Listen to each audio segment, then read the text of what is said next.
Para mí es un placer presentarlo. Alejandro realizó sus estudios de licenciatura en esta universidad, en la Universidad Miguel Hernández, y obtuvo la licenciatura de bioquímica, realizó también los estudios de máster y los estudios de doctorado. Realizó el programa de doctorado en bioingeniería de la UMH. Y tuvimos la suerte, tanto el doctor Sergi Soriano como yo mismo, de ser sus directores de tesis. Y bueno, digo que tuvimos la suerte porque así lo creemos tanto el doctor Sergi Soriano como yo. En esa etapa se dedicó al estudio de la célula beta pancreática, fundamentalmente en la respuesta eléctrica, la actividad eléctrica de estas células en un modelo de obesidad.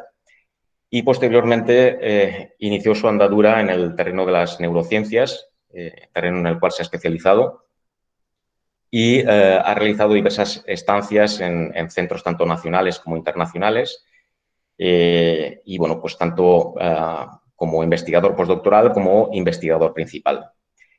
Primero, después de la tesis doctoral, se fue a la Universidad de Santiago de Chile, posteriormente a la Universidad de Oxford. Luego otra vez volvió para España, al Instituto de Neurociencias de Alicante, y actualmente está en el Instituto Karolinska. El doctor Alejandro González, sobre todo, se ha centrado en estudiar las bases moleculares y celulares de la transducción de estímulos térmicos y dolorosos, del papel de los canales TRP, su papel en la fisiología sensorial, y un poco es en lo que está trabajando ahora, pero especializado en las células de Schwann, en el Instituto Karolinska. El doctor Alex González ha publicado en diversas revistas muy reconocidas en el campo, como Diabetes, Cell Metabolism, Journal of Neuroscience, etc.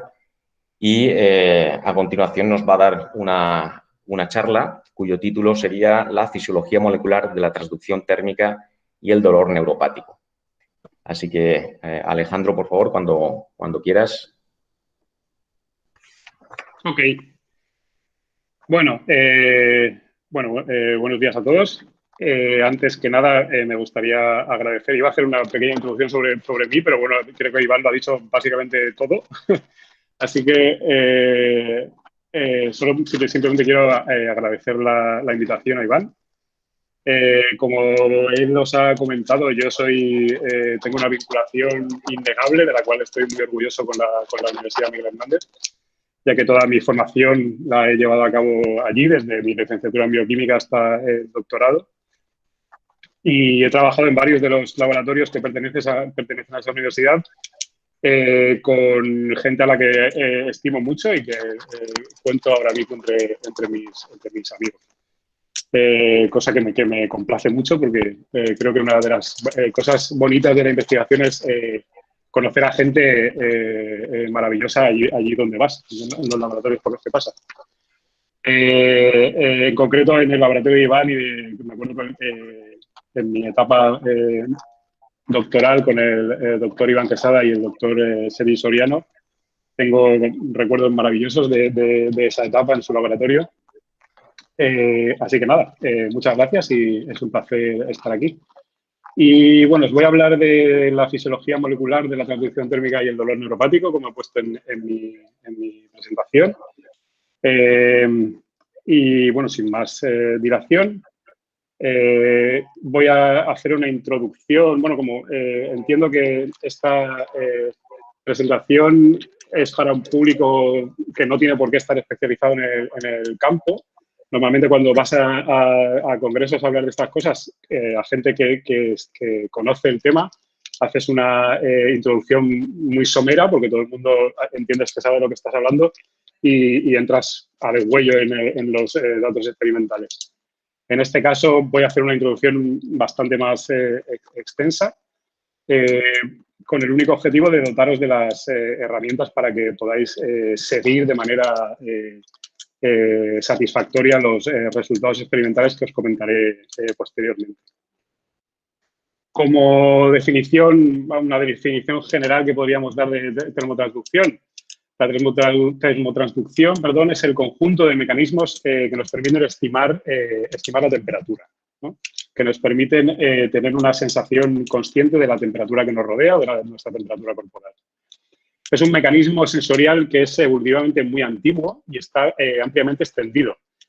Todos los organismos poseen mecanismos que les permiten reaccionar a cambios en la temperatura ambiental.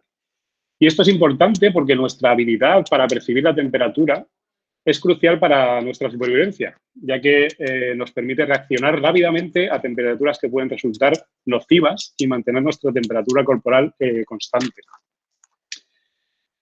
Como neutralidad térmica, la neutralidad térmica de la piel está en torno a 33 grados centígrados. Hay un rango de temperaturas que se considera inocuo, en el que nos encontramos a gusto, como he intentado ilustrar en esa diapositiva con este chico que levanta el pulgar. En ese rango de temperaturas, si nos movemos hacia temperaturas bajas, comenzamos a percibir sensaciones que van desde que son percibidas como fresco, como frío, hasta un frío intenso, hasta un límite de alrededor de los 15 grados centígrados, por debajo del cual se comienzan a producir sensaciones de dolor agudo.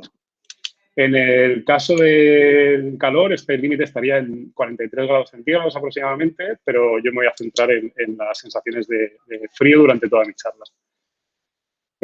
Aquí simplemente os he puesto unas fotografías bastante desagradables para ilustrar la idea de que la exposición prolongada a bajas temperaturas puede producir un daño tisular severo y potencialmente fatal. El primer rango de temperaturas, os he puesto el ejemplo de una condición patológica que se describió clínicamente durante la Primera Guerra Mundial, que es el conocido como pie de trinchera, que se produce por la vasoconstricción asociada a estar durante largos periodos de tiempo a temperaturas bajas. Esto produce una isquemia que puede progresar a una necrosis tisular y dar como resultado ese tipo de pies que veis ahí. Lo siguiente sería diversos grados de congelación, ¿no? Que también produce un daño tisular severo. Bueno, ¿cómo somos capaces de percibir la temperatura?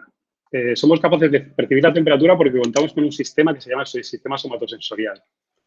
El sistema somatosensorial es la parte del sistema nervioso que comprende los centros de recepción y procesamiento de los diferentes estímulos físicos.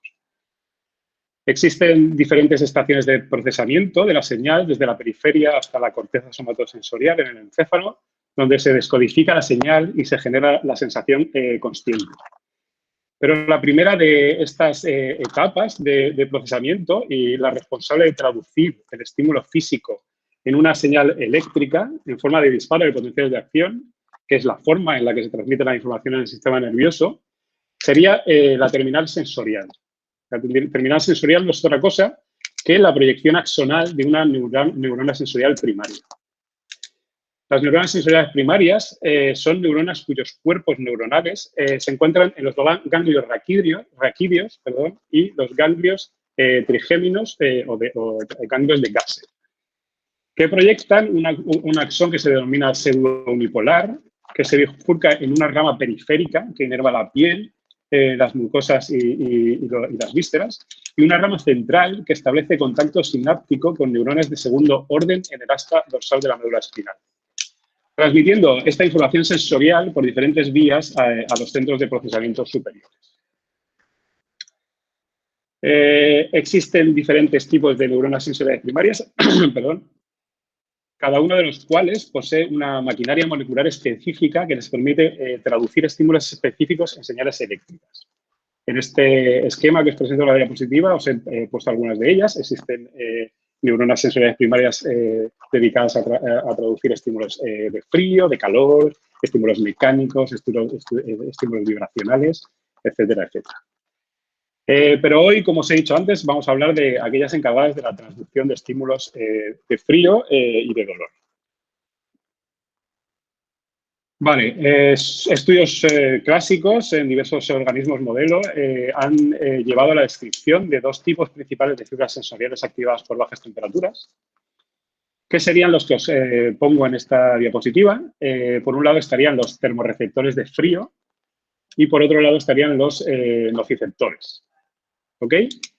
Los termorreceptores de frío, cada uno de los cuales tiene unas características que los definen y que os pongo ahí en la diapositiva las más importantes. Los termorreceptores de frío presentan una actividad eléctrica espontánea, o sea, disparan potenciales de acción de forma espontánea a una temperatura termoneutra. Cuando la temperatura baja, se produce un incremento de la frecuencia de disparo.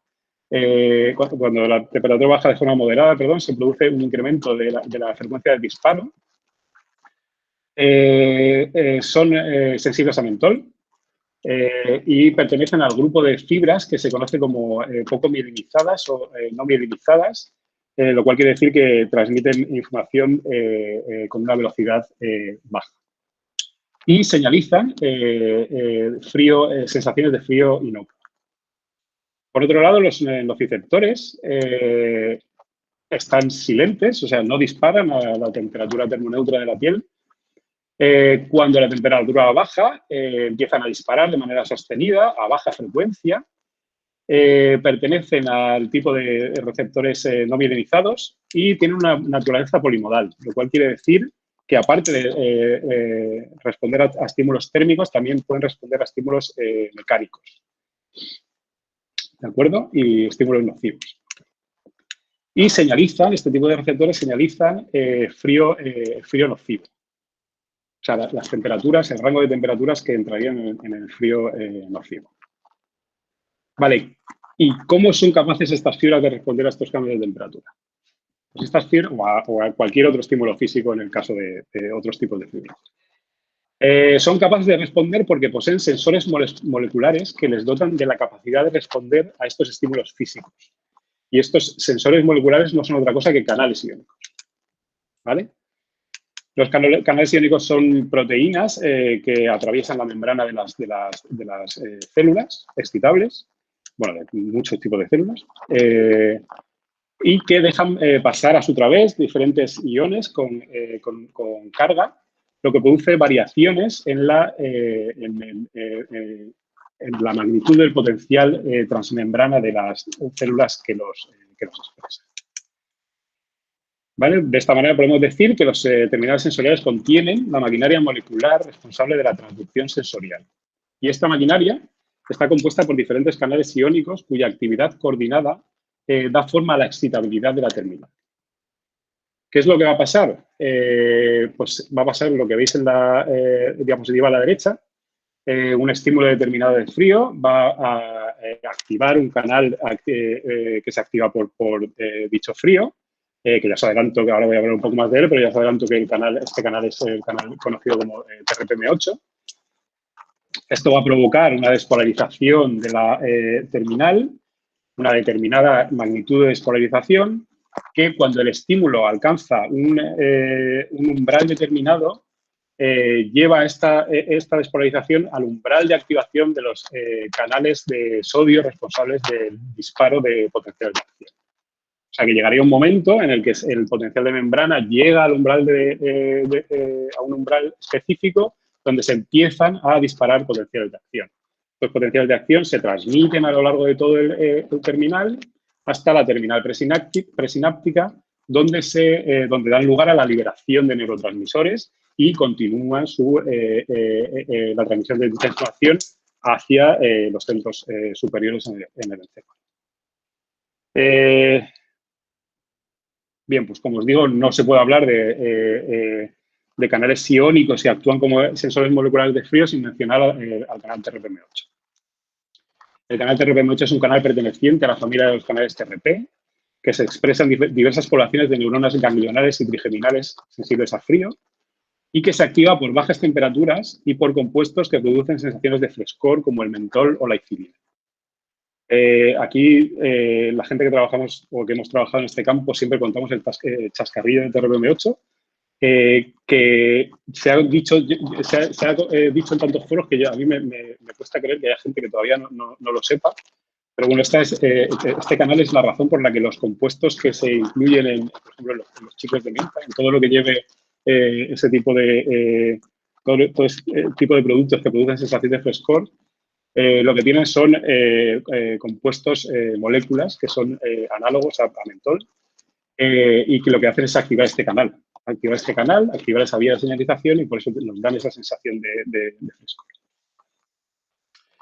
Vale, pues la evidencia acumulada durante los últimos 20 años, o más de 20 años, coloca TRPM8 perdón, como la entidad molecular responsable de la corriente excitatoria activada por frío en el sistema somatosensorial y como el sensor crítico para la detección de temperaturas inocuas.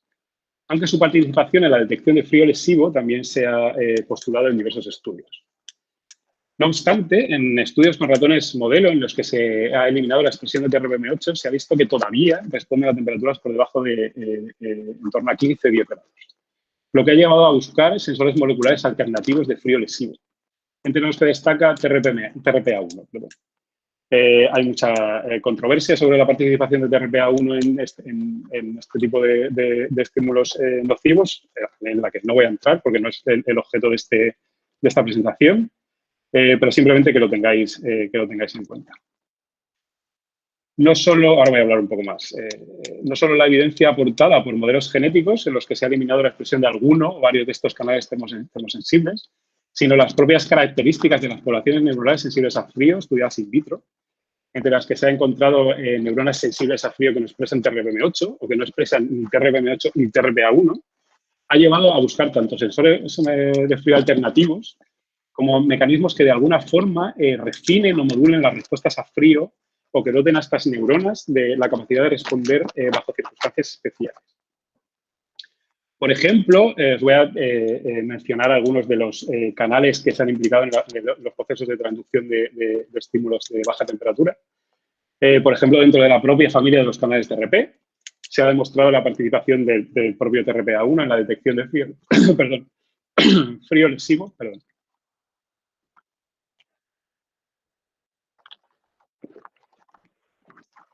En la detección de frío lesivo tras la inflamación o daño nervioso, y también se ha demostrado que es el principal sensor de frío en el ganglio nodoso, donde TRPM8 parece no tener un papel predominante.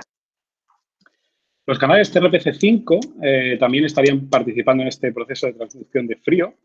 Se ha demostrado que responden a temperaturas entre 25 y 37 grados in vitro, aunque su participación en el proceso fisiológico de transducción no parece ser muy relevante en base a estudios con ratones knockouts de dicho canal.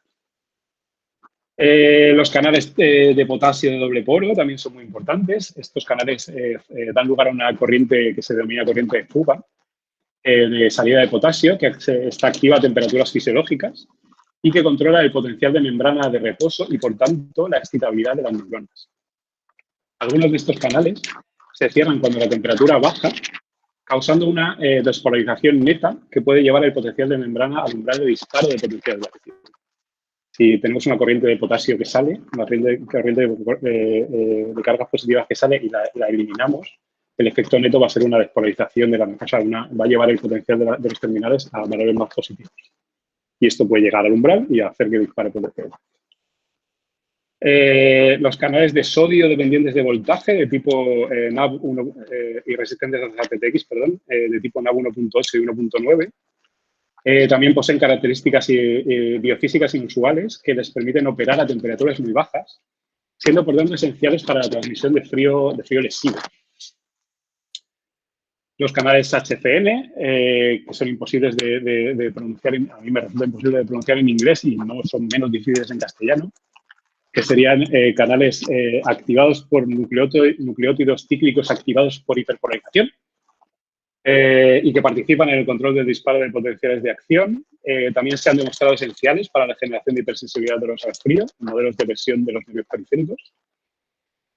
Y donde nos vamos a centrar principalmente en esta charla es en cierto tipo de canales de potasio dependientes de voltaje, formados por las unidades KV 1.1 y 1.2, de los que os voy a hablar más extensamente a continuación. Bien, hasta ahora os he hablado de situaciones fisiológicas en las que se produce una percepción de frío inocuo o un dolor agudo que desencadena unas respuestas fisiológicas y de comportamiento determinadas. Este dolor agudo, como hemos visto al principio, es esencial para prevenir el daño tisular. Pero, ¿qué pasa en condiciones patológicas?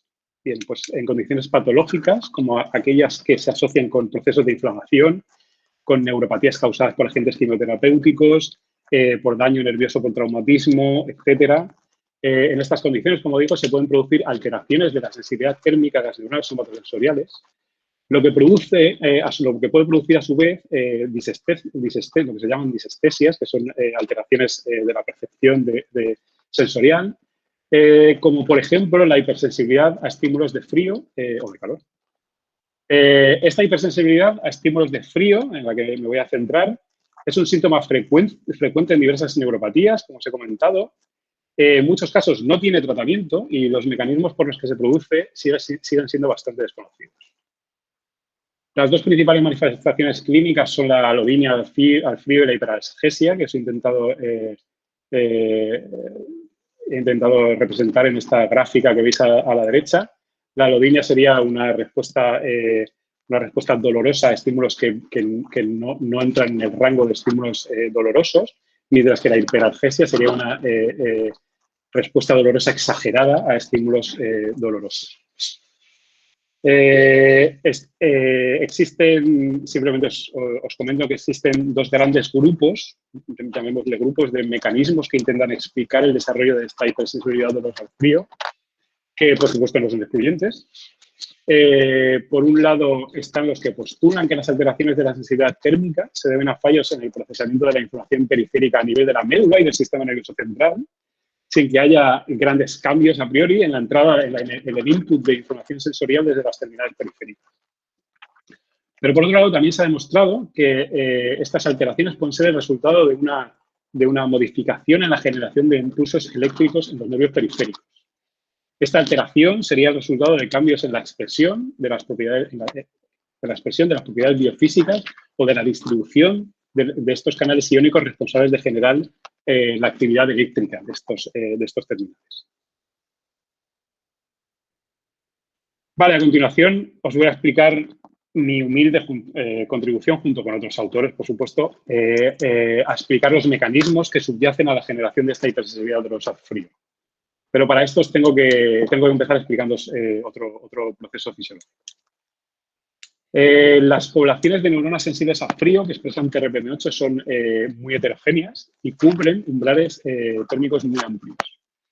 Lo que planteó la pregunta de cómo una única entidad molecular puede operar como sensor de temperatura en un rango tan amplio de temperaturas.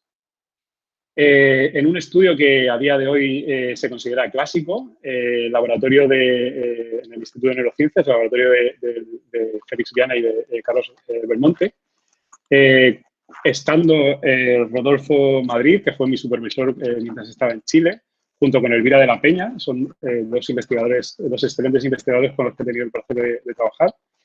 Ellos, junto con otros colaboradores, descubrieron que el mecanismo que determina el umbral de respuesta al frío tiene que ver con la participación de un tipo de corriente mediada por canales de potasio y voltaje dependientes que participan en la determinación de dicho umbral, como comento. Esta corriente se conoce como corriente ICARE. Y voy a hablar mucho a lo largo del resto de la presentación sobre ella.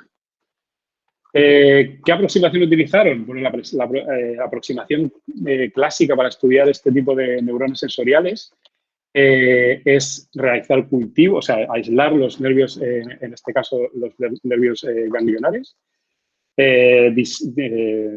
disociarlos en células unitarias, lo que nos permite realizar diferentes técnicas sobre estos cultivos, como la medición por imagen de fluorescencia con sondas radiométricas de calcio intracelular, patch clamp, etc. Esta fue la aproximación que ellos utilizaron. En esta diapositiva, bueno, os presento, a la derecha, abajo a la derecha podéis ver el número de neuronas que responden a cada una de estas temperaturas, donde se ilustra el hecho de que responden a amplias temperaturas, o sea, a un amplio rango de temperaturas. También comentaros, bueno, ellos lo que hicieron, lo que se hace esto, que hicieron en este trabajo, perdón, es separar las poblaciones de neuronas en neuronas de alto umbral o de neuronas de bajo umbral en función de si respondían a temperaturas por debajo de 26,5 grados o por encima de 26,5 grados y que corresponderían con aquellas terminales que son responsables de señalizar frío inocuo o frío lesivo. A la izquierda veis un ejemplo representativo de florimetría con sondas radiométricas sensibles a calcio intracelular, donde se puede seguir la variación de calcio intracelular que se genera por un estímulo determinado. En este caso es un estímulo, es una rampa de frío que veis en la parte de abajo de la gráfica. Y bueno, esto simplemente simplemente comentaros que la corriente IKD es una cinética, o sea, es una corriente que tiene una cinética de activación rápida y una cinética de inactivación lenta, que ejerce su acción a potenciales inmediatamente subumbrales y que a nivel molecular está principalmente mediada por heterómeros de subunidades Kv1.1 y 1.2. Aquí en esta gráfica os presento simplemente parte de la caracterización biofísica que hicieron en este trabajo.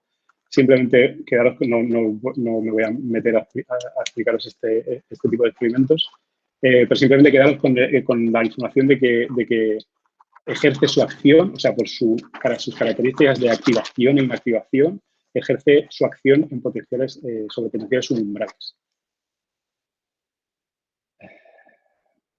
Bueno, es un artículo muy bonito, yo lo considero muy bonito y os animo a que lo leáis entero, pero yo lo voy a resumir mucho. De manera muy resumida, lo que encontraron fue que existe una correlación positiva entre el umbral de temperatura al que responden las neuronas sensibles a frío y la densidad de corriente mediada por TRPM8, que es las gráficas que veis en la parte de abajo. Estos son experimentos con la técnica de patch-clamp en configuración de whole cell, con diferentes tipos de protocolos que nos permiten medir la contribución de la corriente TRPM8 por un lado, las gráficas que tenéis abajo, y la contribución de la corriente IKD en las gráficas que tenéis en la parte superior. Pues como os digo, encontraron que existe una correlación positiva entre la densidad de corriente mediada por el canal TRPM8 y la temperatura del umbral de respuesta.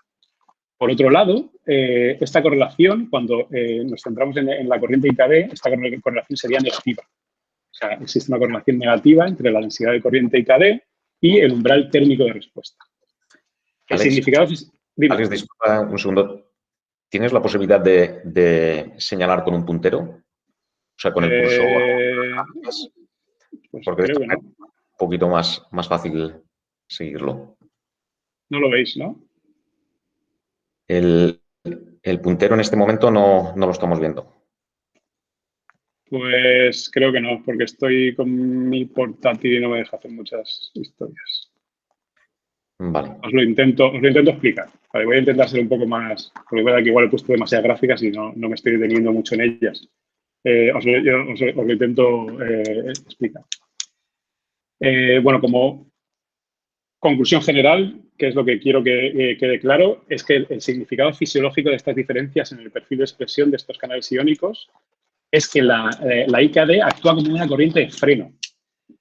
Actúa como una corriente de freno amortiguando la influencia que tiene TRPM8 como corriente despolarizante y, por tanto, reduciendo la excitabilidad de las neuronas sensibles al frío. Esta es simplemente otra manera de representar lo mismo, el mismo concepto de manera esquemática, de derecha a izquierda. Tendríais terminales de bajo umbral que tienen una expresión muy alta de TRPM8 y una expresión muy baja del canal responsable de la corriente IKD, del canal responsable de la corriente IKD, y por tanto eso haría que su umbral de respuesta se colocara en temperaturas altas. Otro caso sería el caso de las neuronas sensibles a frío de alto umbral, en el que se produce una disminución de la expresión funcional de TRPM8 y un aumento de la expresión funcional de K1.1 y 1.2, lo que hace que su umbral se mueva hacia temperaturas más frías. Y por último, hay otro tipo del que voy a hablar más adelante. Hay otro tipo de neurona que no responde a frío. Pero, o sea, que no responde a frío porque expresa una gran cantidad de K1.1, 1.2, pero que sí que expresa un canal TRPM8 que le dotaría potencialmente de la capacidad de responder a frío.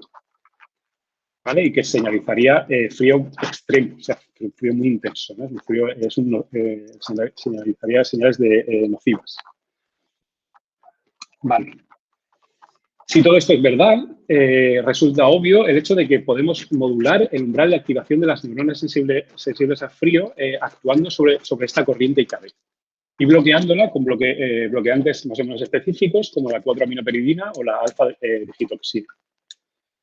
La supresión farmacológica de la IKD con estos bloqueantes no solo causa un desplazamiento de los umbrales térmicos hacia valores más altos de temperatura, convirtiendo, como en este caso que veis en esta diapositiva, ahora os explico el registro que estáis viendo, convierten este tipo de neuronas de bajo umbral en neuronas de alto umbral, aumentando de forma accesoria incrementando su frecuencia de disparo. No solo hace esto, sino que también hace que neuronas que previamente, como os he comentado antes, no respondían a frío, ahora lo hagan. Aquí podéis ver dos ejemplos reales de este tipo de neuronas. Estos son experimentos con la técnica de patch-clamp, configuración de current clamp, o sea, de fijación de corriente, en el que medimos el voltaje de las neuronas.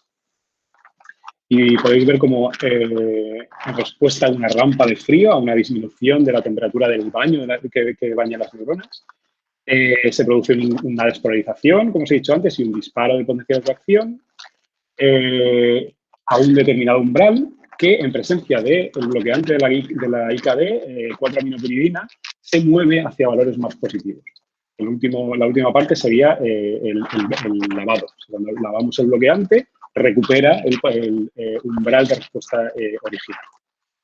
A la derecha, en la parte superior derecha, sería un ejemplo de un registro de una de estas neuronas que no responde a frío, pero que la supresión de la IKD la dota de la capacidad de responder a frío. Abajo simplemente es la cuantificación del movimiento de dichos umbrales y de la frecuencia de disparo de estas neuronas.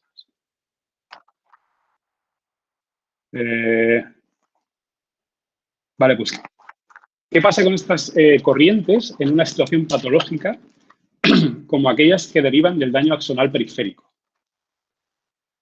Como hemos comentado en la introducción, varios estudios señalan que alteraciones en el balance de la expresión funcional de los canales iónicos responsables de la transducción sensorial en la terminal primaria parecen estar ligados al desarrollo de algunas formas comunes de dolor neuropático tras este daño axonal periférico, incluyendo entre ellos la sensibilidad dolorosa al frío.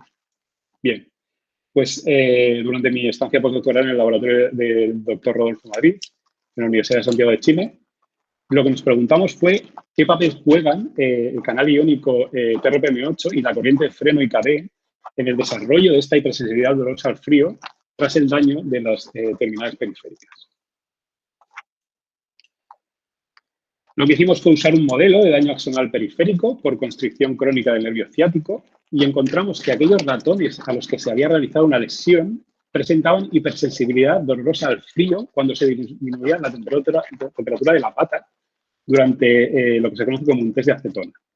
El test de acetona simplemente consiste en un experimento de comportamiento en ratones en el que se aplica una gota de acetona en la pata trasera del animal y la evaporación de esta acetona produce una disminución de la temperatura de la superficie de la pata hasta alrededor de unos 17 grados centígrados, provocando una respuesta de comportamiento determinada, que es lo que nosotros medimos. Lo que hicimos fue utilizar una escala de puntaje que veis aquí arriba a la derecha, para cuantificar el comportamiento nocifensivo de los animales lesionados. Bueno, de los animales lesionados y de los animales control. Y encontramos que las respuestas, bueno, primero, los controles de estos animales, ahí vais a ver durante toda la presentación que se los coloco como sham. Sham es el control, que en inglés es como, no me acuerdo del mismo, como sea, no me acuerdo cómo se llama eso en inglés, pero bueno, son animales a los que se les realiza toda la cirugía encaminada a lesionar el nervio, pero sin lesionar el nervio. Porque queremos evitar que los resultados estén contaminados por otros, por efectos de la cirugía que les practicamos a los animales.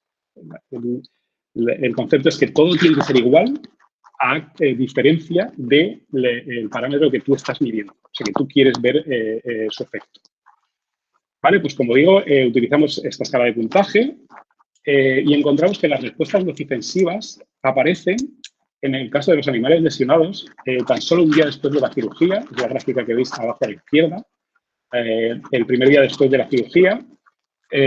Bueno, el día 0 sería el día en el que practicamos la cirugía y luego irían contando días posteriores. El día 1 aparecen ya las respuestas nocifensivas en estos animales, alcanzan un máximo alrededor del día 3 y se mantienen al menos durante los siguientes 14 días. Nosotros no continuamos el experimento, pero seguramente pues, se mantienen durante más tiempo. Por otro lado, también encontramos que la inyección local en la pata de la pata trasera de estos animales provoca una respuesta nocifensiva muy robusta en los animales control, que es la gráfica que veis abajo a la derecha.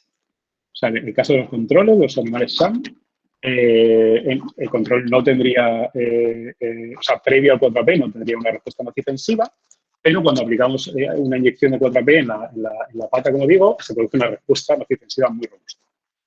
En el caso de los animales lesionados, esta potenciación es muy ligera porque ya parten de puntajes de comportamiento nocifensivo muy elevados. ¿Vale? Entonces, esta sensibilización por 4AP sugiere que el bloqueo de la corriente IKD puede producir comportamientos nocifensivos inducidos por frío inocuo, similares a aquellos observados en animales con nervios lesionados de forma crónica. Esa sería como la conclusión general de este experimento. También aprovecho aquí para comentaros que toda la caracterización funcional que voy a hacer que voy a explicaros a partir de ahora, está hecha con cultivos de neuronas de los ganglios L4 a L6, cultivadas el día 7, o sea, el día 7 después de la cirugía. ¿Vale? Vale, para comparar las diferencias de la sensibilidad al frío de las neuronas sensoriales primarias procedentes de animales controles y lesionados, usamos como una primera aproximación técnicas de microscopía de fluorescencia con sondas radiométricas sensibles a calcio, que nos permiten seguir de forma directa las variaciones de calcio intracelular que se producen en el interior de las neuronas. Arriba a la izquierda podéis ver un registro representativo que es equivalente al que os he mostrado en diapositivas anteriores, donde se ve cómo medimos calcio intracelular y como este calcio intracelular, cuando aplicamos una rampa de frío a una neurona que es sensible a frío, lo que va a pasar es que se despolariza, dispara potencial de acción y durante ese disparo de potencial de acción se abren canales de calcio y voltaje dependientes que dejan entrar calcio al interior de la célula. ¿Vale? Se produce ese incremento del calcio intracelular. Entonces, el incremento de calcio intracelular tendría fundamentalmente dos orígenes en este caso. La entrada de calcio extracelular a través de los canales iónicos, que actúan como sensores moleculares, y principalmente la entrada de calcio extracelular a través de los canales de calcio voltaje dependientes que se abren durante el disparo de potencial. Pues en estos experimentos encontramos que la temperatura umbral media, o sea, la temperatura en promedio, la temperatura umbral promedio, perdón, se desplazó hacia valores más altos, se desplazó 2 grados, alrededor de 2 grados hacia temperaturas más altas, en el caso de los animales lesionados. Es la gráfica que tenéis abajo a la izquierda, la primera de ellas. Esa sería la cuantificación de la temperatura umbral de respuesta de estas neuronas, en el caso de los controles y en el caso de los animales lesionados. Este desplazamiento resulta evidente también cuando representamos la población acumulada de neuronas que responden conforme bajamos la temperatura, que es la gráfica que tenéis arriba a la derecha. Esto sería, conforme vamos bajando la temperatura, la población de neuronas acumuladas que van respondiendo. Entonces vemos que en el caso de los ratones lesionados se produce un desplazamiento de la curva hacia valores de temperatura más altos. También se produjo un incremento de la magnitud de la respuesta de calcio, que es en la gráfica de barras que tenéis en el medio, en el caso de las neuronas provenientes de animales lesionados, lo cual no es más que un efecto colateral del desplazamiento del umbral. Esto es más complicado, pero no así de forma simple. Simplemente lo que pasa es que están respondiendo a umbrales de temperatura más altos, o sea, por lo tanto responden antes y disparan durante más tiempo. Entonces, el calcio celular aumentará más en el caso de las neuronas que disparan durante más tiempo. Y además, usando este tipo de experimentos, cuando analizamos la sensibilidad de frío de la población completa de neuronas sensoriales que estudiamos, encontramos un incremento significativo en el porcentaje de neuronas sensibles a frío en los animales lesionados. O sea, los animales lesionados tienen más neuronas que responden a frío. Y a su vez, encontramos que el fenotipo de bajo umbral dentro de esta población específica de neuronas sensibles a frío el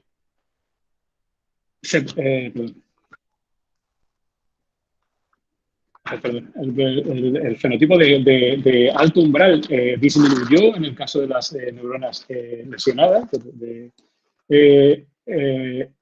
y, por tanto, aumentó el porcentaje de neuronas de bajo umbral. ¿Ok?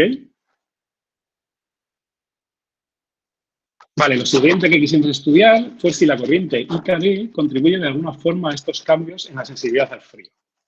Y para ello lo que hicimos fue experimentos de imagen de calcio en los que analizamos la sensibilidad al frío tras la supresión farmacológica de la corriente IKD. Como era de esperar, en la parte superior de la diapositiva tenéis tanto un registro representativo como la cuantificación de estos experimentos en el caso de los controles, y la parte inferior correspondería a lo mismo en el caso de los lesionados. Pues, si hablamos de la parte superior del caso de los controles, como era de esperar, por todo lo que se he comentado anteriormente, en presencia de estos bloqueantes de la corriente freno, los umbrales de temperatura se desplazan hacia valores más altos, valores de temperatura más altos. Sin embargo, cuando analizamos los umbrales de temperatura de las neuronas sensibles a frío provenientes de animales lesionados, vimos que eran menos sensibles al bloqueo de esta corriente. Esto queda plasmado en estas gráficas, en la parte superior, estas gráficas que veis con puntos rojos, azules y blancos.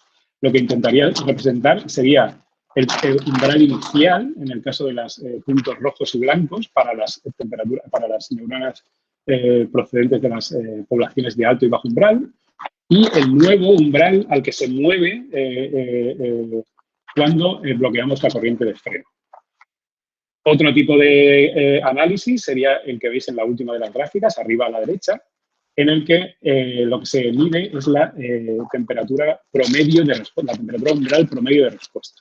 Veis que en el caso de los controles, en esa gráfica en concreto estamos utilizando 4AP como bloqueante. En el caso de los controles se produce un desplazamiento de los umbrales hacia valores superiores, pero en el caso de los ratones lesionados, que son las barras rojas, ya parten de valores de umbral más altos y no se produce este movimiento hacia valores superiores cuando bloqueamos la corriente IKD. ¿De acuerdo? En la gráfica de barras que está abajo a la derecha, son resultados equivalentes, pero utilizando otro bloqueante más específico de la corriente de las subunidades de canales del tajo dependientes que forman la IKD.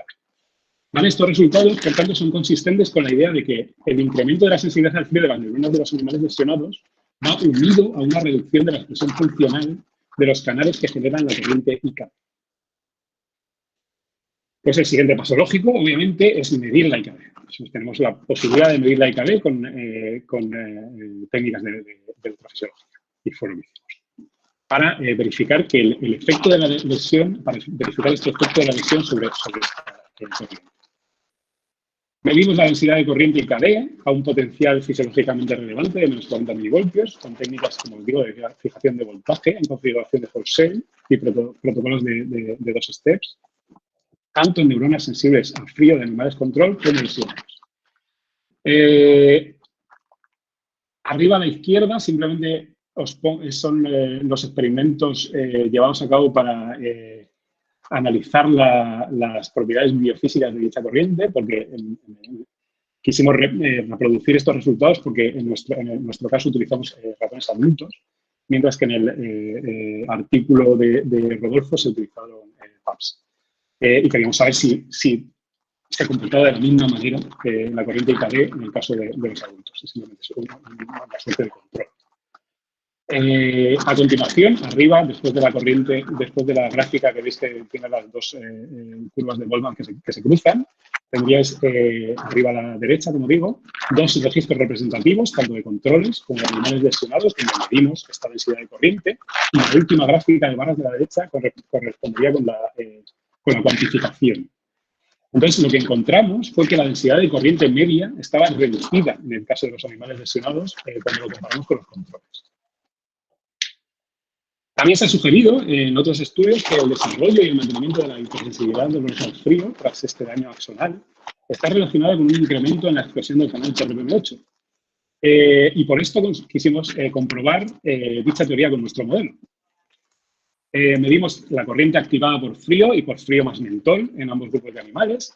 Abajo a la izquierda tenéis un registro representativo de un control, si no recuerdo mal, eso es un control, con otro tipo de configuración, pero bueno, es el mismo tipo de registro electrofisiológico de Patch-Clamp, en el que podemos medir la corriente que se genera por la aplicación de un estímulo de frío y de un estímulo de frío más mentol.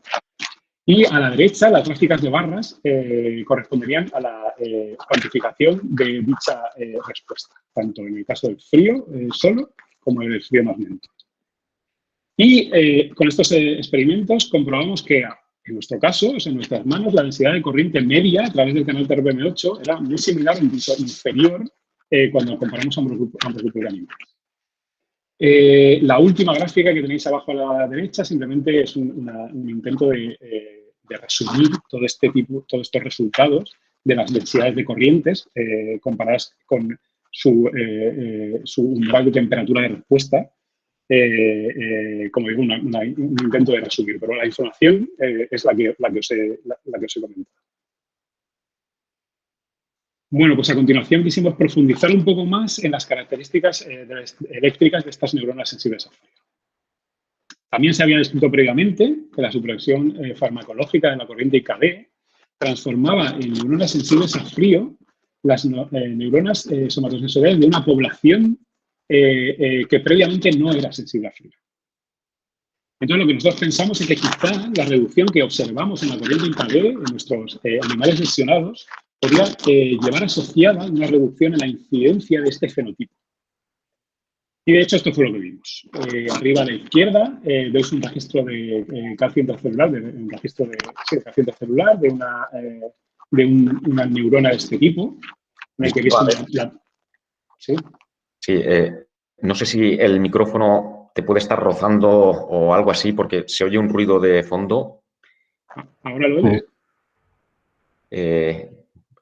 Sí, cuando hablo se oye, vamos, hace un par de minutos un ruido de fondo, como si rozara el micro o algo así.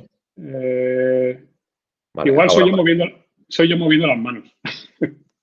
Vale, pues ¿Ahora lo escucháis? Sí, ahora se escucha perfectamente. Entonces no soy yo moviendo porque no me estoy moviendo ahora mismo. Vale. A ver. Ahora se escucha. Sí, a ver. Parece que, vamos, ahora no se escucha ese ruido. O sea que continúa y si no ya te vale, comentaré. espérame. Si quieres, o sea, si lo escucháis, me corto. Bueno, como os comento, a continuación voy a intentar moverme menos. Hicimos bueno, espera, me he perdido. Bueno, como os digo, pensamos que quizá esta reducción de la IKD llevaba asociada a una reducción de la incidencia de este fenotipo de neuronas transformadas. Arriba a la izquierda podéis ver un registro representativo de este tipo de neuronas, que como veis a la primera rampa de frío no responde, pero cuando bloqueamos la corriente de freno sí que responde. La gráfica de barras asociada a este registro sería la cuantificación del incremento de calcio.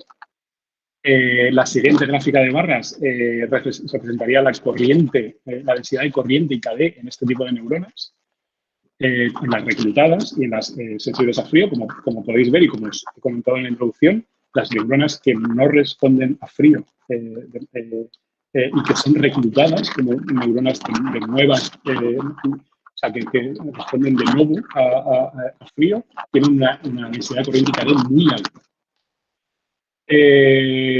Y entonces lo que planteamos es que este resultado es consistente con la idea de que el incremento en la población de neuronas sensibles a frío que se observa en los animales lesionados está relacionado con el reclutamiento de algunas neuronas previamente insensibles a frío que se transforman en sensibles a frío y que participan de alguna forma en la generación de sensibilidad dolorosa al frío. De hecho, esto fue lo que vimos. Arriba a la derecha veis la cuantificación, tanto de los controles como los traslados, del porcentaje de neuronas que corresponderían a cada uno de los grupos, a las neuronas no sensibles a frío, luego salían las neuronas sensibles a frío y las reclutadas. Como veis, en el caso de los animales lesionados, lo que se produce es una disminución de la población de las neuronas reclutadas y un aumento asociado de la población de neuronas sensibles al frío. Disculpa, Alex, que es que aparecen varios comentarios de gente que está comentando lo de... Sí. Puede ser que sea también el roce, si está integrado en los auriculares el micrófono, que te roce en la barba, puede ser, o... Vale.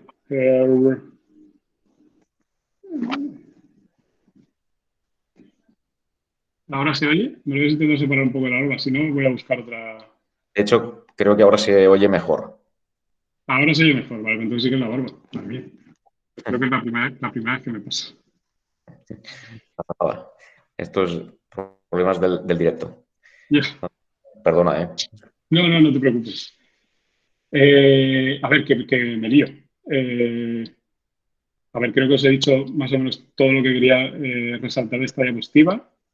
Y lo siguiente es que cuando analizamos las propiedades pasivas y activas de la membrana de estas neuronas transformadas mediante experimentos de inyección de corriente, otra vez con la técnica de Patch-Clamp, vimos que estas neuronas reclutadas tenían un fenotipo nociceptor. Los nociceptores, que señalizan frío doloroso, por su dotación específica de canales, disparan potenciales de acción más anchos que los receptores de frío canónicos, con una especie de hombro en la fase de repolarización y disparan a una menor frecuencia. Esto lo podéis ver en los registros representativos que se muestran en el medio de la gráfica, antes de la tabla, donde se muestran las propiedades pasivas y activas de estas neuronas. Este no es un registro de inyección de corriente, pero bueno, vais a ver uno a continuación. Este es simplemente un registro equivalente a los que os he mostrado antes, donde medimos, fijamos la corriente, anulamos la fijación de corriente, básicamente, y medimos el potencial libre de las neuronas. A la izquierda teníais una respuesta de un nociceptor y a la derecha una respuesta de una neurona sensible a frío. Vale, pues estas características de nociceptor fueron precisamente las que encontramos en las neuronas que reclutamos.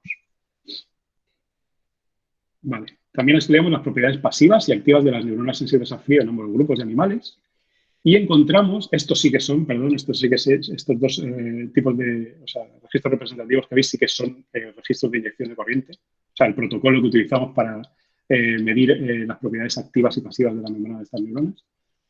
Y como os digo, cuando estudiamos estas propiedades en las neuronas sensibles a frío, en ambos grupos de animales, encontramos también un incremento en el fenotipo nociceptor dentro de las neuronas sensibles a frío de los animales lesionados. No hace falta que entre, ese es el mensaje principal con el que quiero que os quedéis, no voy a entrar a explicar. Básicamente es lo que dice la tabla. Para validar nuestra hipótesis de que los cambios de la expresión funcional de canales TRPM8 y KD afectan a los cambios en los umbrales de detección de frío, utilizamos, bueno, Rodolfo Madrid tiene una colaboración muy estrecha con un amigo en con un investigador que es amigo también, en la Universidad de Valparaíso, que es el doctor Patricio Orio, que también estuvo trabajando en el Instituto de Neurociencias durante una temporada. Y él nos ayudó, es un grupo que hace sobre todo modelado matemático, y nos ayudó a generar un modelo computacional de un receptor de frío. Bueno, ellos ya tenían generado un modelo computacional de receptor de frío. Lo que hicieron fue introducir nuestra corriente IKB para ver lo que pasaba. Entonces generaron este modelo y en él se introducen los parámetros referentes a las conductancias responsables a la respuesta del mismo y se pueden realizar simulaciones por ordenador de la respuesta de estos receptores. Olvidaros de las ecuaciones de arriba. Lo que hicieron fue, en este caso concreto, por ejemplo, que os muestro en las gráficas de abajo, si veis, lo que se marca son las conductancias que se introducen en el modelo tanto de TRPM8 como de IKB. Entonces, cuando utilizamos estas conductancias específicas que veis en las gráficas, podemos reproducir el comportamiento de un termorreceptor de bajo nivel. ¿De acuerdo? Pero también podemos reproducir el resto de fenotipos. O sea, aquí lo que hacemos es reducir un poco la conductancia de TRPM8 y jugar, en las gráficas de arriba, perdón, y jugar con las conductancias de la IKB. Entonces, podemos reproducir los diferentes tipos de receptores que responden a los diferentes umbrales, por un lado, y por otro lado, disminuyendo aún más la conductancia del TRPM8 y jugando otra vez a su vez con los valores de la conductancia de IKD, podemos reproducir también este fenotipo de tipo reclutado, o sea, de ese nociceptor que no responde a frío, pero que lo podemos convertir en una neurona que responde a frío por disminución de la corriente IKB. Normalmente, al final de esta presentación pongo una lista muy larga de conclusiones, pero quiero que quede claro un único mensaje, o me gustaría que quedara claro un único mensaje, que sería el siguiente, así como conclusión general. La conclusión general sería que el desbalance en la expresión funcional de las corrientes excitatoria a través de TRPM8 y de la corriente de freno IKD, que actúa como freno de excitabilidad, como hemos visto, lleva a nociceptores activados por el frío que normalmente responden a temperaturas de frío extremo y que señalizan dolor. Lleva a estos nociceptores, como digo, a responder a temperaturas más suaves, lo que hace que a estas temperaturas más suaves, donde no debería estar señalizándose ese dolor, se señalice dolor. Esto podría representar un mecanismo que explicase la aparición de hipersensibilidad dolorosa al frío en respuesta a lesión. Esta es la conclusión general. Bueno, simplemente esta es una lista de las personas que contribuyeron principalmente a este trabajo. Y ahora simplemente dos palabras os voy a decir, porque no llevo mucho tiempo trabajando en el Karolinska, por lo tanto no me ha dado tiempo a acumular muchos de esos resultados experimentales. Estoy participando en proyectos muy prometedores que espero que sean importantes para explicar el proceso de señalización sensorial y de la producción de estímulos dolorosos en el sistema somatosensorial. Y simplemente comentaros que, bueno, creo que no lo he comentado en la introducción, pero hay una creencia, se estableció, o sea, durante los últimos 100 años, se ha pensado que los terminales sensoriales nociceptores, que corresponden con terminales no mielinizados, terminaban desnudos en la epidermis. Esto lo podéis encontrar, es como yo lo estudié, y lo podéis encontrar escrito en todos los libros de texto que consultéis en el mundo. Mi supervisor aquí, Patrick Erfors, tiene el honor de ser una de esas personas que ha contribuido a que los libros de texto cambien. Porque en 2019 descubrieron que esto no era cierto. Estos terminales no están desnudos, sino que están rodeados por un tipo de célula glial que forma un órgano sensorial en forma de malla, en el borde entre la dermis y la epidermis. Pero aún más importante que esto, descubrieron que estas células participan en la detección de estímulos nocivos, tanto técnicos como mecánicos. Utilizaron herramientas líneas de ratones modificados genéticamente que expresaban canales sensibles a la luz, específicamente en este tipo de neurona de célula de Schwann, y aplicando técnicas de optogenética pudieron ver cómo simplemente activando esta población de células de Schwann podemos evocar respuestas nocifensivas en los animales. Esto es un gran descubrimiento en el mundo en el campo de la fisiología sensorial, pero no sabemos mucho más de este tipo de células de Schwann. No sabemos no sabemos cómo se comunica con las terminales sensoriales. No sabemos su participación en procesos patológicos. No sabemos muchísimas cosas y es uno de los proyectos en los que estoy trabajando ahora mismo, que espero que dé frutos interesantes. Y creo que ya está, me he pasado, bueno, una hora creo que he estado un poco más. Muchísimas gracias, gracias por la atención y nada, si tenéis preguntas. Y lo siento por el ruido, no sé si lo habéis escuchado más. Sí, gracias Alejandro. Nada, parece que era la barba, así que se ha solucionado y se oía nítidamente cuando te has puesto los auriculares. Así que nada. Bueno, tenemos ahí alguna pregunta. Para la próxima me afeito.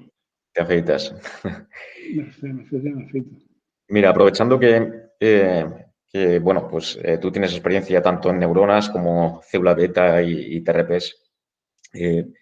Me resulta curioso que en el caso de la célula beta, justamente el TRPM8 no lo expresa, pero sí expresa algunos otros canales, algunos TRPs que sí que están involucrados en sensación de dolor, en sensing de temperatura, ¿vale? Como el TRPV1.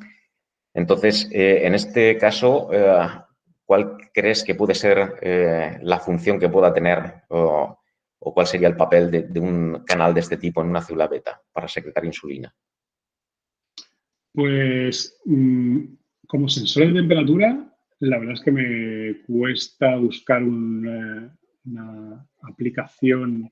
Las células pancreáticas expresan canales, los canales TRPS son una familia de canales muy amplia, con muchos tipos de canales. Las células pancreáticas expresan varios tipos de estos canales TRPs y están de alguna manera implicados en su fisiología, modulando las respuestas a calcio. O sea, hay muchos, por ejemplo, los TRPM3, TRPM5, se regulan por calcio intracelular y es verdad que se ha descrito que participan en la fisiología de la célula pancreática, en la secreción de hormonas pancreáticas, actuando sobre esta homeostasis del calcio intracelular. Como sensor de temperatura, si te digo la verdad, no sabría. O sea, como sensor de temperatura como tal. O sea, es verdad que los TRPs, o sea, depende del contexto celular, se regulan de una manera determinada. Entonces, no tiene por qué estar ejerciendo un papel como sensor de temperatura, pues estar ejerciendo un papel, otro tipo de papel.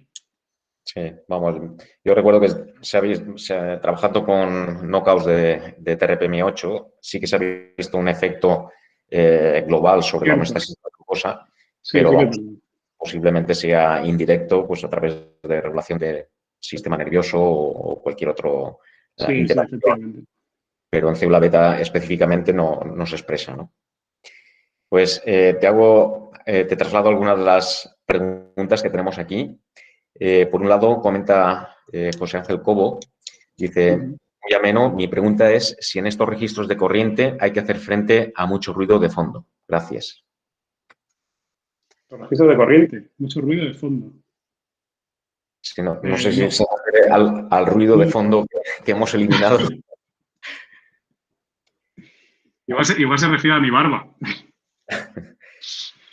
No, estos registros, vamos, si entiendo... Sí, me refiero a si hay que construir, por ejemplo, el edificio de una forma Vale, específica perdona. para que las señales no, Vale, que se vale. registran no les afecte interferencias exteriores. Vale, ahora te pillo. A ver, los registros de electrofisiología, cualquier técnica que requiera una elevada sensibilidad, y la electrofisiología es muy puñetera para esas cosas, requiere requiere un montaje de los equipos específico en los que se intenta eliminar el ruido al máximo, obviamente. No, bueno, yo he montado equipos de electrofisiología en edificios que no te los podías imaginar. Y no tiene que tener unas características especiales el edificio. Es verdad que históricamente siempre se ha pensado, antes era peor, ahora los aparatos son mucho mejores, pero hay como una tendencia a montarlos en los sótanos de los edificios porque se entiende que las posibles vibraciones pueden afectar menos. Normalmente, ahora repito que ya no es así, pero normalmente el electrofisiólogo del laboratorio es el que está en el sótano, en una esquina oscura, metido ahí al fondo. Ese suele ser el electrofisiólogo. Ahora ya no es así, porque los equipos son mucho mejores y ya no hace falta hacer ese tipo de cosas. Te comento más. Bueno, ya habéis visto que uno de los sitios donde he trabajado es Santiago de Chile, donde la actividad sísmica es muy importante. Y yo y la gente del laboratorio que trabajaba allí hemos llegado a hacer registros. O sea, ha habido momentos en los que tú estabas registrando neuronas, haciendo registros de electrofisiología, habías un seísmo y tenías que sujetar literalmente los equipos porque se te caían encima. Es verdad que ese registro obviamente ya no valía para nada, pero con esto lo que quiero trasladar es que no hace falta. Respondiendo a tu pregunta, no hace falta que tenga unas características. Simplemente hay que ser un poco cuidadoso montando los equipos. Muy bien, gracias. Comenta Alejandro Gombau, muchas gracias por la presentación. En el caso de la modificación optogenética que ha comentado, ¿con qué proteína optogenética trabajan? Gracias. Son chanelrhodopsinas y arqueorhodopsinas. Yo sé que esa parte tengo de alguna manera que, no sé si disculparme, pero yo sé que es como la parte más jugosa. Yo estoy muy emocionado con esa parte del trabajo que estoy llevando a cabo aquí. Pero es verdad que no os puedo contar, bueno, esa pregunta te la puedo responder, pero no os puedo contar demasiado. Primero porque, como os he dicho, no llevo tanto tiempo aquí y no tengo tantos resultados experimentales como para construir una historia que tenga sentido. Y por otro lado, porque, como hablábamos al principio con Iván, el Karolinska tiene infinitas regulaciones en ese sentido y la verdad es que no lo he mirado, pero seguramente no pueda ni hablar de ello.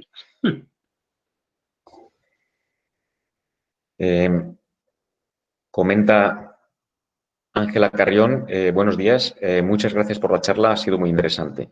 Tengo la siguiente duda, ¿por qué no se sabe mucho sobre las células de Schwann? ¿Es debido a que simplemente no se ha investigado mucho sobre ellas o surge alguna complicación a la hora de estudiarlas? Sobre este tipo específico, sobre las células de Schwann, vamos, hay un campo de investigación en neurociencias que tiene que ver con células de Schwann en otros lugares del sistema nervioso. Sobre este tipo específico de célula de Schwann no se sabe mucho porque se acaba de descubrir. O sea, no hace 2 años que se descubrió que existía. Entonces, no ha dado tiempo bueno, es un proyecto en el que el laboratorio de Patrick Erfurt lleva mucho tiempo, lleva al menos 4 años trabajando. Tienen mucha información, pero como todos los que nos dedicamos a la investigación sabemos, las cosas son infinitamente más lentas de lo que quisiéramos. Y llegas a muchos callejones sin salida, tienes que hacer muchas cosas, repetir muchas cosas. para estar seguro de que los resultados son fiables.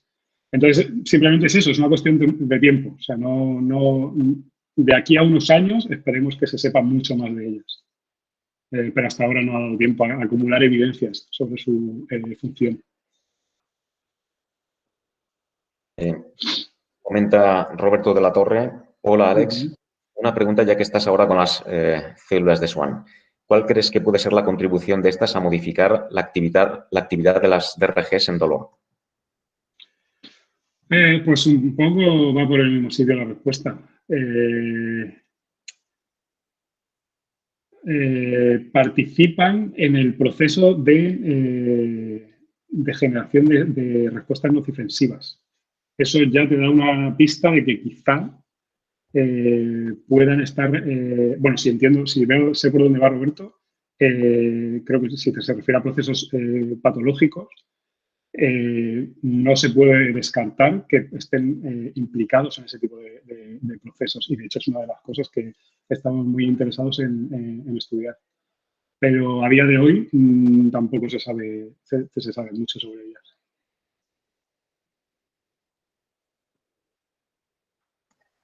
Rocío López comenta, muchas gracias por la charla, ha sido muy interesante. Mi pregunta es si también se cree que pueden existir alteraciones fisiológicas y funcionales en el encéfalo relacionadas con la transducción térmica patológica y dolor neuropático. Por supuesto, sí. Claro que sí.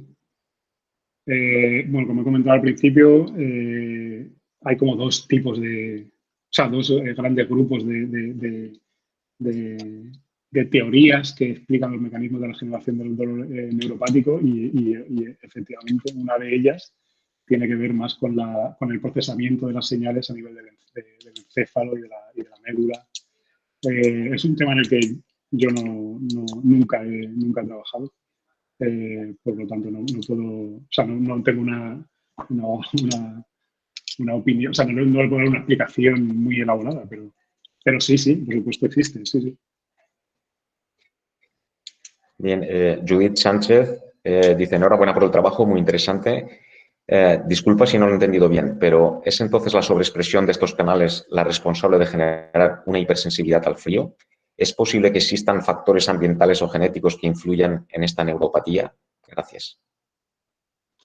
No, sería lo contrario. O sea, en nuestro modelo lo que se produce es una disminución de la expresión funcional. Bueno, en realidad es que son dos canales. Siempre hay que tener en cuenta este proceso como con dos partes, ¿no? Por una el canal TRPM8 y por otra la IKD que actúa como freno. El canal TRPM8 lo que quiere es llevar el potencial de membrana al umbral de disparo y la IKD lo que quiere es hacer exactamente lo contrario. O sea, no dejar que la célula llegue a ese umbral de disparo. Si tú modificas esa relación, estás afectando a dicho umbral. Nuestro modelo lo que postula es que la reducción, o sea, por la lesión, la reducción de la IKD, lo que hace es que a las células le resulten, no me voy a meter en si en alterar o no alterar el TRPM8, pero a la misma cantidad de TRPM8, si tú modificas la expresión funcional de la IKD, vas a hacer que las neuronas respondan a umbrales más altos. ¿De acuerdo? Entonces, lo que nosotros postulamos es que los nociceptores pasan de no responder a frío a responder no responder a frío, que es inocuo, a responder a frío, que tendría que ser inocuo, pero en realidad lo que están señalizando es dolor. Entonces, esa sería un poco la explicación. La última parte de la pregunta me he perdido un poco. Me he preguntado otra cosa. Sí, ¿es posible que existan factores ambientales o genéticos que influyan en esta neuropatía? Ok, sí, puede haber, sí, efectivamente. O sea, factores genéticos ambientales que afecten a la expresión de los canales. Factores genéticos, sí. Pues, pregunta Pablo Velázquez. Muchas gracias por la charla. Una pregunta. ¿Se sabe si estos receptores se ven afectados por la radiación electromagnética? Es decir, si se ven estimulados con 2,4 GHz u otras frecuencias comunes. No tengo ni idea, la verdad. Lo siento, pero no lo sé. O sea, no sé si alguien ha hecho ese experimento. No te sabría contestar. Comenta Miguel Medina. Muchas gracias por el seminario, muy interesante. Mi pregunta es algo más personal. Yo estuve estudiando en Suecia, pero poco tiempo, y me gustaría saber cuál es hasta ahora tu experiencia en investigación allí y si lo recomendarías. A ver, Te ponen un... Sí, o sea, me ponen un brete, sí. No, a ver, no está... Yo, como os digo, no llevo tanto tiempo en Suecia. O sea, yo llegué al Karolinska en noviembre. A día de hoy, sí que te puedo decir que yo estoy muy contento con mi estancia, lo que llevo de estancia en Suecia. Sí, lo que pasa es que no sé si... O sea, ahora ya llevo varios años en investigación y con los años me he hecho un poco más miedoso a la hora de dar consejos. Porque al final, o sea, el que tú estés a gusto, no estés a gusto, que las cosas salgan bien, las cosas no salgan bien, depende mucho de ti, obviamente. No voy a negar que cada uno es responsable de lo que hace o no hace en un laboratorio, pero depende de muchas otras cosas que muchas veces no puedes ni siquiera controlar. Entonces, si te aconsejaría venir a Suecia, bueno, entiendo que a investigar, ¿no? O sea, hacer una carrera investigadora. Si quieres, o sea, lo único que te puedo decir, te puedo dar un dato así para que te hagas una idea, y es que Suecia es el país no creo que es el primero, seguro que está entre los primeros, que más dinero invierte en investigación. O sea, invierten una burrada de dinero en investigación. Eso hace que tus oportunidades para desarrollarte como investigador se multipliquen. España es de los que menos. A ver, esto no es un secreto para nadie. Creo que todos lo sabemos. Pero España es de los países europeos que menos dinero invierte en investigación. En España, no hace falta que yo lo diga, pero hay investigadores magníficos. Hay investigadores españoles magníficos a lo largo del mundo, o sea, que están en universidades punteras en todo el mundo. Pero no es una prioridad de nuestros gobiernos invertir en ese tipo de cosas, por la razón que sea. Y eso, pues obviamente a ti te afecta como investigador, porque tú necesitas dinero para investigar. Me comenta Marta Foronda, muchas gracias por la charla, muy interesante. Aparte del mentol, ¿habéis usado algún otro agonista? ¿Por qué mentol y no icilina, por ejemplo, o algún análogo? Vale. Nosotros, el agonista de terpenoico clásico, clásico porque es el que se ha estado utilizando históricamente, es mentol. Cierto es que no es un buen agonista, o sea, porque no es tremendamente específico. A día de hoy ya se está empezando a mover la gente a utilizar otro tipo de agonistas, como el VS12. Por ejemplo, el VS12 es un agonista que sí que parece que es mucho más específico de terpenoides. Pero los experimentos que se hacen a día de hoy utilizan mucho más ese tipo de agonistas. Eso, la farmacología de los canales iónicos obviamente va progresando y cada vez se descubren agonistas y bloqueantes mucho más específicos de un tipo de canal cualquiera. Entonces, eso se va mejorando con los años, pero en un momento determinado de la historia utilizas las herramientas farmacológicas que tienes a tu disposición y durante muchísimos años ha sido un mentor. Bien, Gloria López comenta, ha sido muy interesante. ¿Se está proponiendo alguna solución para interrumpir o modular las cascadas de señalización que regulan el canal TRPM8? En clínica, o sea, para el desarrollo o sea, para tratamientos. Relacionado con mi presentación, lo que sí que os puedo decir es que la